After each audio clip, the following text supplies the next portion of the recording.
talk about leadership webs. Heroes don't go alone in the heroic myths, and leaders don't go alone in leading journeys of change.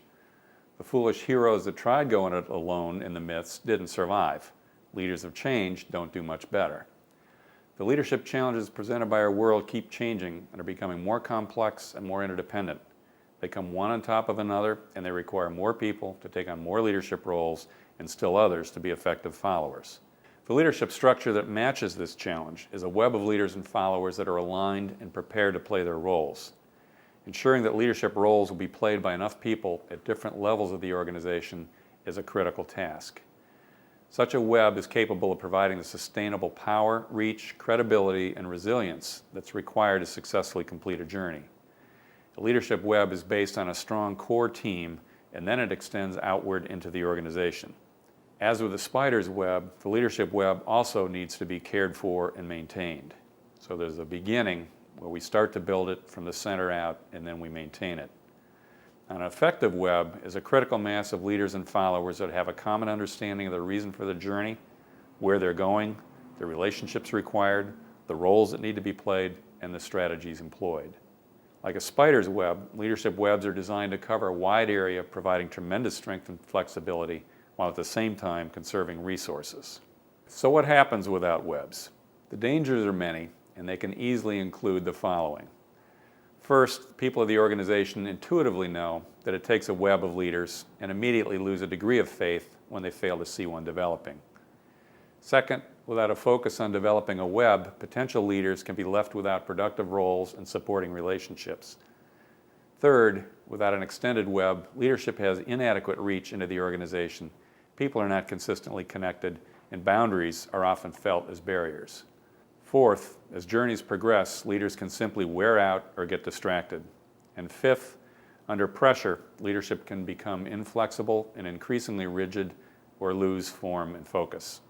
Let's talk a bit about leaders and followers in the web. First, we need to confront the scarcity theory about leadership.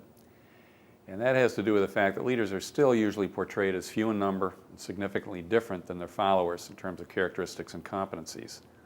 Lip service is given to the significance of followers, but they are still almost always portrayed as secondary players. This phenomenon not only disenfranchises followers and asks too little of them, but it also sets up leaders to fail because we simply don't have enough power in the webs to be successful.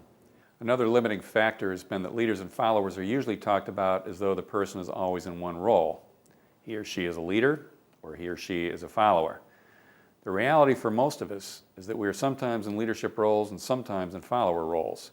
In some settings, we'll be leading and relying on effective followers. In other settings, we will be playing the role of follower for someone else, and they will be relying on us.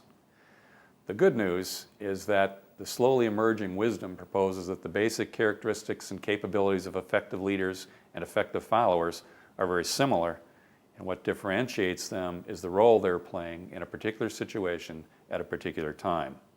A small set of authors such as Robert Kelly, Ira Chaleff, and Barbara Kellerman have created profiles of effective followers which are useful. Each has their own perspective, but the various profiles are complementary and they're well worth attention. Just as an example, Chaleff proposes that effective followers have the following characteristics. They have the courage to assume responsibility, whether it's for themselves or their organizations. They look for ways to add value and realize their potential in the process. Second, they have the courage to serve, serving leaders, and with those leaders, serving the purposes of the organization. They understand leaders' needs and they support them. Third, they have the courage to challenge, standing up to or for leaders when things don't seem right. They're willing to risk rejection and other strong emotions in service of the organization's well-being. Fourth, they have the courage to participate in transformation, starting with a willingness to join in the call for change, followed by the ability to commit and stay involved through the tough patches. They are also willing to look at themselves and change as appropriate. Fifth, they have the courage to leave, the refusal to collaborate with destructive leadership. They are willing to not only challenge poor leadership, but also risk being terminated or coming to the decision that they must leave. Contracting among leaders and followers provides a lot of opportunity. It's really about committing to each other. In well-led change, there is an inherent, if not explicit, contract between leaders and followers. Followers look to the leaders to commit fully to the leadership roles and to be worthy of their followers. Leaders, on the other hand, look to their followers to make the leap of faith to engage fully in the journey, to put forth extra effort, to take the necessary risks, to manage themselves well, to support each other, and to take on the leadership roles when the opportunities arise. Each has legitimate expectations of the other, which are based on the requirements of the heroic journey. These are requirements that naturally ask for each other's best. Now, leadership webs are much stronger when this implicit contract or set of commitments is made as explicit as possible. The process of doing so will facilitate the conversations that lead to true alignment and begin to build the trust that will provide much of the foundation for the journey. The leader's part of the bargain centers on the 4 critical success factors. First, answering the call to lead, bringing their best, fully committing themselves and acting with an awareness of their own significance. Second, bringing an understanding of the heroic journey and an appreciation of what they're asking of themselves and their followers and teaching that reality to others. Third, coming together around the playing of the 6 leadership roles and their core strategies. And fourth, building an extensive web of leaders and followers with a strong core and a commitment to expanding and maintaining the health of the web throughout the journey.